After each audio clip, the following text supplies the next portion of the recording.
Matapos magkasundo ni Camille at ng ahente sa apartment na kanyang napili, ay nagbalik na rin siya ng Debonair. Break time lang kasi niya iyon at siningit lang niya na makapaghanap ng malilipatan. Hiyang-hiya na rin kasi siya kay Ami dahil alam niyang nakakaabala siya sa privacy ng mga to. Naisip din niyang i-treat ang dalawa sa weekend bilang pasasalamat dahil pinatuloy niya ng mga ito sa kanilang boarding house. Habang nasa coffee room at nagtitimpla ng sariling kape, ay pumasok doon si Mr. Noriega na secretary ni Sergio. Miss Camille, pinabibigay ito ni Mr. Reynoso bilang thank you gift. Anang lalaki sabay abot sa kanya ng paper bag. Mabilis namang umiling si Camille nang marinig na galing yun kay Sergio. Hanggat maaari ayaw na niyang magkaroon pa ng koneksyon sa lalaking iyon. Sorry, Secretary Noriega, hindi ko matatanggap yan. Pagtanggi ni Camille na may kasamang pag-iling. Miss Camille, ang sabi ni Mr. Reynoso ay pwede mong itapon kung ayaw mo.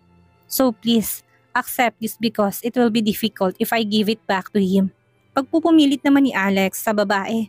Sabay lapag ng paper bag sa mesa at tumalikod na. Wala namang nagawa si Camille na umalis ang lalaki at iiwan ng paper bag na yon. Dahil maliit lang yon, ikaagad din niya itong ipinasok sa loob ng bag matapos magbalik sa kanyang desk. Kinagabihan, pag-uwi sa trabaho ay nagpaalam na rin si Camille kay Ami at sa boyfriend nito. Nalilipat na siya sa bago niyang apartment. At dahil isang malaking luggage at backpack lang ang dala niya ay mabilis din siyang nakapag-impake. Sakay ang taxi, nagpahatid si Camille sa Santa Cruz, ang lugar kung nasa ng bago niyang apartment. Wala pang isang oras nang makarating siya sa lugar. At dahil medyo maaga pa ay nagdikpit na muna si Camille ng mga kagamitan niyang dala sa bago niyang tinutuluyan. Habang nag-aayos ng bag, muling nakita ni Camille ang maliit na paper bag na ipinabibigay ni Sergio sa kanya. Kinuha niya ito at binuksan upang alamin kung anong laman nito. Nanlaki ang mata niyang makita niyang diamond necklace at earrings ang laman noon.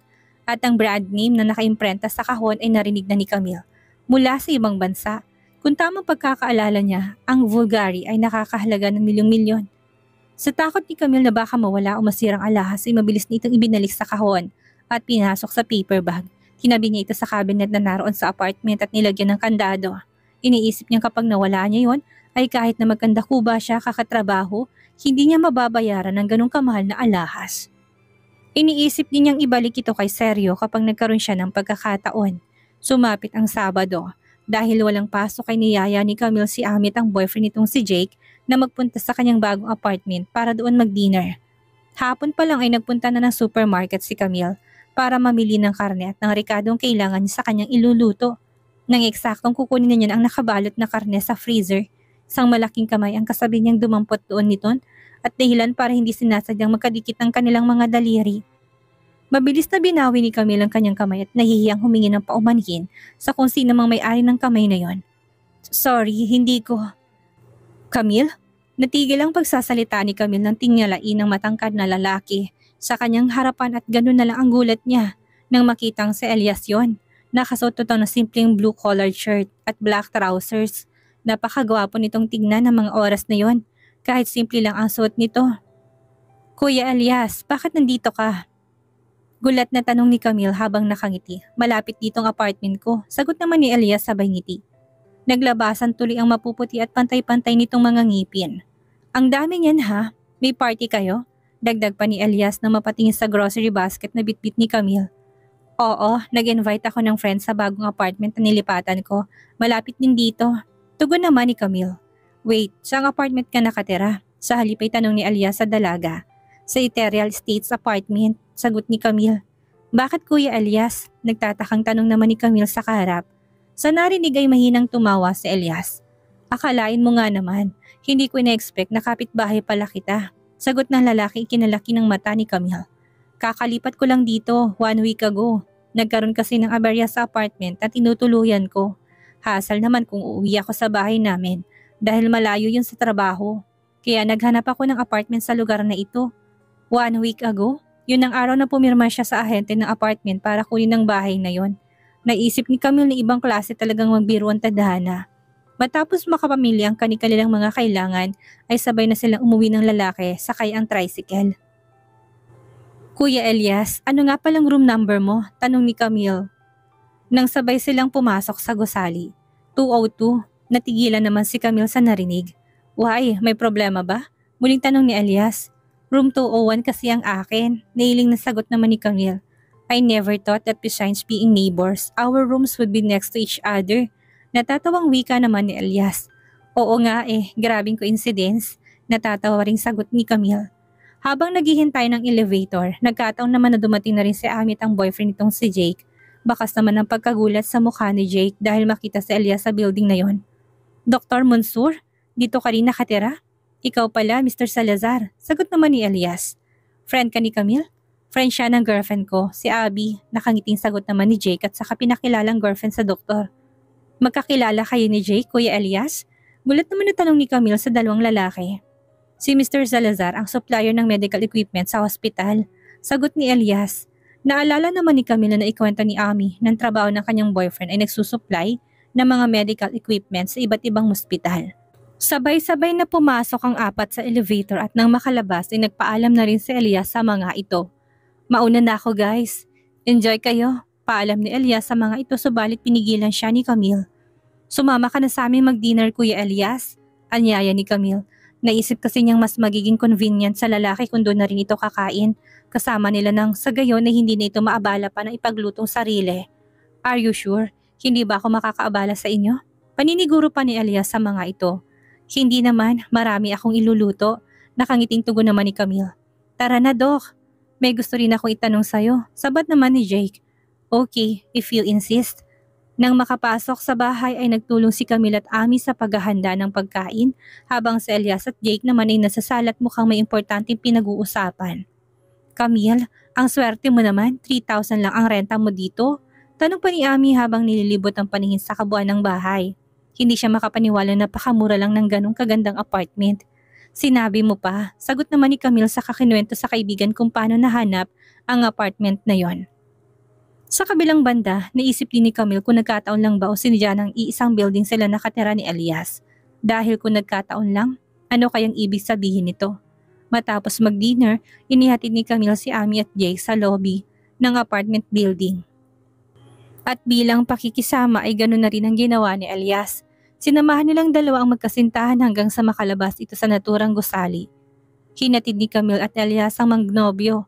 Hanggang sa sakayan at nang makasakay ng mga ito sa taxi, ay magkasabay na naglakad ang dalawa pabalik sa apartment. Pagod ka ba sa trabaho ngayon Camille? Maya-may tanong ni Elias habang nakatingin sa babae. Mabilis namang umiling si Camille. Hindi naman masyado Kuya Elias. Nakangiting sagot naman ni Camille habang ang paningin ay nakatutok sa kalsada. Walang buwan ang gabing iyon pero dahil sa nagaganda ang streetlights ay maliwanag ang kalsada ng gabing iyon. Basta kapag may problema ka sa trabaho o kahit saan pa, pwede kang lumapit sa akin. Sincere na wika ni Elias. I know you consider me one of those close to you, right? Biro pa ni Elias sa talaga't malumani na tinig. Yun ang pangalawang pagkakataong sinabi ni Elias kay Camille. Alam ni Camille na concern sa kanyang lalaki pero simula bata pa lang ay ayaw na niyang makaperwisyo sa ibang tao, lalo na magkaroon ng utang na loob sa mga ito. Oo, sasabihin ko sa iyo kaagad Kuya Elias. Napipilitang sagot ni Camille sabay kiming ngumiti. Nang nasa lobby na sila ng apartment building ay tumunog ang cellphone ni Elias. Kaagad naman niyang dinukot ang cellphone sa bulsa ng kanyang trousers at sinagot iyon. Hello Doc Elias. We need you at the hospital now. Anong nurse sa kabilang linya. Okay, I'm on my way. Mabilis sa sagot naman ni Elias at saka pinatay ang tawag. Camille, mauna na muna ako sa iyo. May emergency sa hospital at kailangan ako. Pagpapaalam ni Elias. Ganun ba? Sige mag-ingat ka kuya. Sagot ni Camille sa lalaki. Sinundan na lang ng tingin ni Camille ang papalayong lalaki at nang wala na ito, sa kanyang paningin ay mag-isa niyang tinungo ang elevator at pumasok. Nang akmang papasara na yun, nagulat siya na isang maputi at balingkinitang mga daliri ang pumigil doon. Nang tingalain ni Camille kung sino ang taong iyon ay ang gwapong mukha ni Seryong nakatayo sa kanyang harapan. Nakasuot ito ng simpleng black v-neck shirt at white na jogger pants. Nakatayo to ng diretso habang ang paningin na hindi niya alis sa kanya. Bakit ka nandito? Nalalaki ang mga matang tanong ni Camille sa lalaki. You're looking for me, aren't you? Sagot naman ni Seryo. Natigilan naman si Camille na marinig iyon.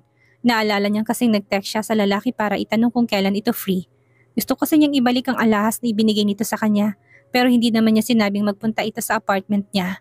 Hindi na rin nagtaka pa si Camille kung paano nalaman ng lalaki kung saan siya nakatira since ito pa rin naman ang may-ari ng Debonair. Kahit iba na nagpapatakbo doon. Malamang ay tinignan nito sa employees records na kaka-update lang niya sa bago niyang address. Hindi naman kita pinapapunta. Hindi bale na, aakit lang ako sandali para kunin ang kwintas na ibinigay mo. Sa halip ay saad ni Camille sa karap. Pinapunta mo lang ako para ibalik ang necklace? Tanong ni Seryo na sumama ang muka. Hindi naman kita pinapunta dito. Gusto sanang isatinig ni Camille ang naisip pero inaalala niyang baka ma-offend na naman niya ito kaya kinontrol niya ang sarili. Okay, sasamahan kita. Hindi na kailangan, hintayin mo na lang ako dito. Putol naman ni Camille sa sinasabi ng lalaki pero tila walang narinig ang lalaki nang basta na lang itong pumasok sa elevator at sinara yun. What floor? Tanong pa nito. 4th floor, sagot naman ni Camille. Wala siyang nagawa sa pagpupumilit ng lalaki kaya hayaan na lang niya ito. Tahimik ang dalawa habang sakay ng elevator na para bang may kanya-kanyang iniisip. Hanggang sa tumunog na yon, senyalis na naroon na sila sa ika-4 na palapag ng gusali. Sandali lang, hintayin mo na lang ako dito.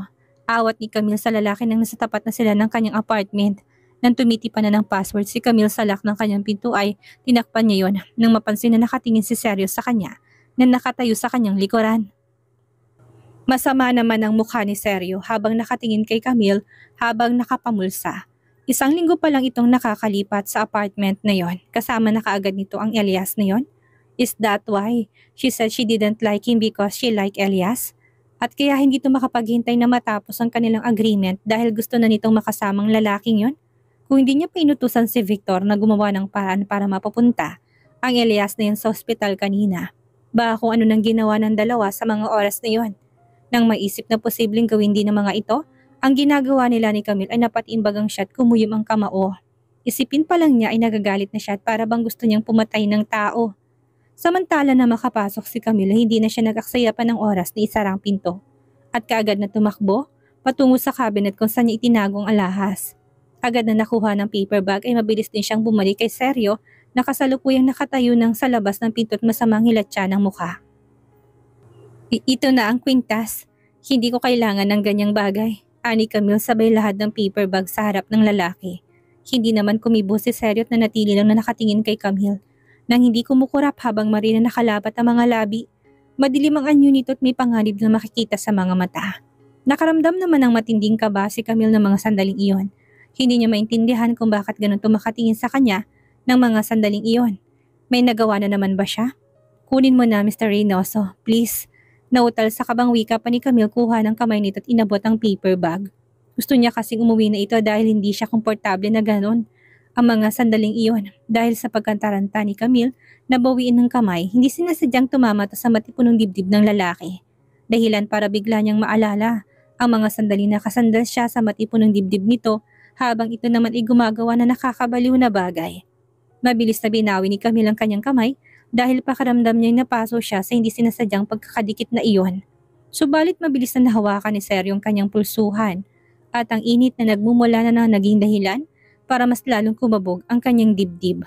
Kaagad na hinatak ni Camille ang kamay niyang hawak na lalaki pero sa ginawa niyang yun ay inabot pa nitong isa niyang kamay at walang kapalag-palag siya na isinandal sa pader. Ano bang ginagawa mo? Bitawan mo ko, pagpupumiglas ni Camille sa lalaki. You rejected me just to be with him? Tanong ni Seryo na nanikit ang mga mata at nanigas ang panga sa galit. Ano bang sinasabi mo? Kunot noong tanong ni Camille na nagiginig. We slept together 57 times. Galit na anas ni Seryo na mas lalong humigpit ang pagkakahawak sa pulsuhan niya. We slept together 57 times. Tell me, wala lang ba yun sa'yo? We slept together 57 times.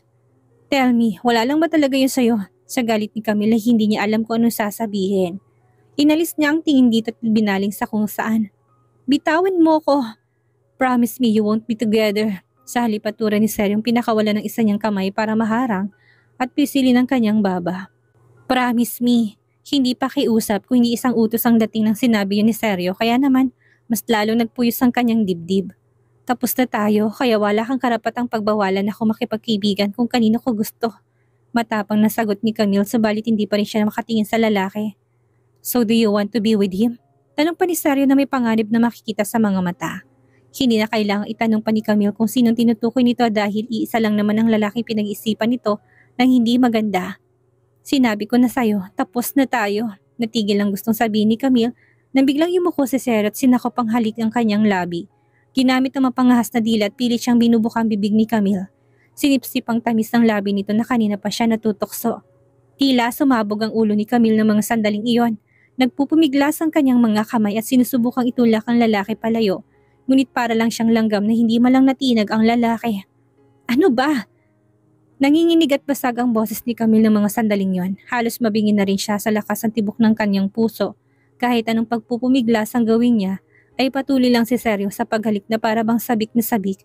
Subalit isang malakas na tunog ng elevator door ang narinig ni Camille. Senyales na merong taong papalabas doon. Naalerto si Camille dahil sa palapag na iyon ay dadalawa lang silang nakatira doon. At si Elias ang isa. Bumalik na ba si Elias? Mas lalo nagpumiglas si Camille dahil doon pero ang siraulo si Seryo ay hinapit siya sa kanyang bewang. Natatakot ka ba na makita niya? Mahinang tanong ni Seryo nang pakawalan ang kanyang labi. Nababaliw na siya. Sinamantala ni Camille ang pagkakataon. Tinulak niya ng ubod lakas si Seryo at mabilis na tumakbo sa loob ng kanyang apartment. Nang isasara na ni Camille ang pinto ay isang kamay ang humarang doon. Hindi na nagdalawang isip pa si Camille at malakas niya itong isinara. Kung ang isang normal na tao ay nasa instinct na nitong alisin ang kamay sa pintong iyon upang huwag maipit pero wala na nga yata sa katinuan ng lalaking yon. Dahil sa halip na alisin ang kamay ay nakala nitong iyon ang pinto upang huwag magsara. Dahilan para maipit ito. Nanlalaki ang mga mata ni Camille na makitang nagkulay ubi at namumulang kamay ni Seryong nakaharang sa pinto. Nababaliw ka na ba? Bakit hindi mo inalis ang kamay mo? Ang sumunod na nangyari gamit ang namamanhid na kamay ay malakas na hinawi ni Seryong nakasarang pinto at nang makapasok ay malakas nitong sinipa para muling magsara. Takot na takot si Camille sa nakikitang madilim na anyo ng lalaki kaya naman napaatras siya. At sa isang iglap muli siyang hinapit ni Seryo sa kanyang bewang. Inikot at sinandal ang kanyang likod ng pinto. Ano bang gusto mong mangyari? Muli isang halik ang pumigil sa pagsasalita ni Camille. Sa pagkakataong iyon, mas mapusok ang paghalik ni Seryo na para bang may kasamang galit. Dahil hindi na makapumiglas pa si Camille sa ginagawang paghahalik ng lalaki na isip niyang kagatin ang labi nito. Ngunit tila nahulaan naman ng lalaki ang kanyang balak. Pansamantala nitong pinakawalan ng kanyang labi at hinaplos yun ang hituturo nito. Kung gusto mo kong kagatin, bubuksan kong pinto. Anas ni Seryo habang nakatingin sa kanyang labi. Akma na sanang sasagot si Camille subalit na ulit yon sa sunod-sunod na pagtunog ng doorbell. Nataranta si Camille at hindi mawari ang gagawin ng patuloy lang ng pagtunog nito. Camille, pagtawag ni Elias mula sa labas ng pinto. Patuloy na din ang sunod-sunod na pagtunog ng doorbell nang hindi sumagot si Camille. Camille, nandiyan ka ba? Muling tanong ni Elias. This time bakas ng pag-alala sa tinig ng lalaki. Pwede ba? Lumayo ka sa akin. Mahinang sad ni Camille sa kamuling tinulak ang lalaki palayo sa kanya. Bakit? Natatakot ka bang malaman niya na magkasama tayo ngayon? Naikuyom ni Camille ang kamao dahil sa matinding galit na naramdaman pero hindi niya nagawang sumagot dahil natatakot siya na baka ito buksan ng pinto at makita siya ni Elias sa ganong mahalay na itsura. Nang walang tumugon sa loob, ngayon ni Elias ang cellphone naman ni Camille ang nagring. Dinukot yun ni Seryo sa bulsa ng blouse na suot ni Camille at nagdilim ang kanyang anyo. Nang mabasa sa caller ID na si Elias ang siyang tumatawag ng mga sandaling yon. Gusto mo bang sagutin ko para sa'yo? Tanong pa ni Seryong nakangisi. Wag, halos pabulong sad ni Camille. Natatakot siyang marinig ni Elias na naroon lang siya sa loob. Timbag ang apilit na inabot ni Camille ang cellphone mula kay Seryo. Pero dahil matangkad ito ng ilang pulgada ay nagmistula siyang batang paslit. Namumula na ang mga mata ni Camille dahil sa matinding galit. Ano ba talagang gusto mong mangyari? Galit na tanong ni Camille at may hinang boses. Come back, tugon ni Seryo sa seryosong tinig. Come back to me. Imposible yan. Walang paligoy-ligoy na sagot naman ni Camille.